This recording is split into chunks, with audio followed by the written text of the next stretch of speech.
Scene 1. What is machine learning, and why is it everywhere? Scene 2. Machine learning, or ML, is a type of artificial intelligence where computers learn from data. Scene 3.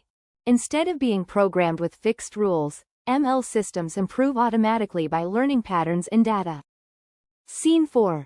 For example, an email spam filter learns what spam looks like based on millions of past messages. Scene 5. There are 3 types: supervised learning, unsupervised learning, and reinforcement learning.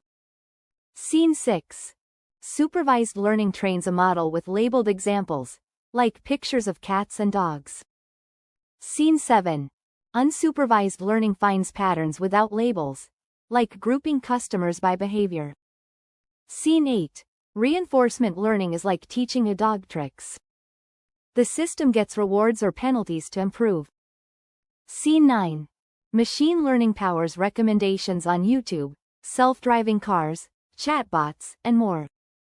Scene 10. And that's machine learning, fast, flexible, and everywhere. Scene 11. CTA, like bite-sized tech?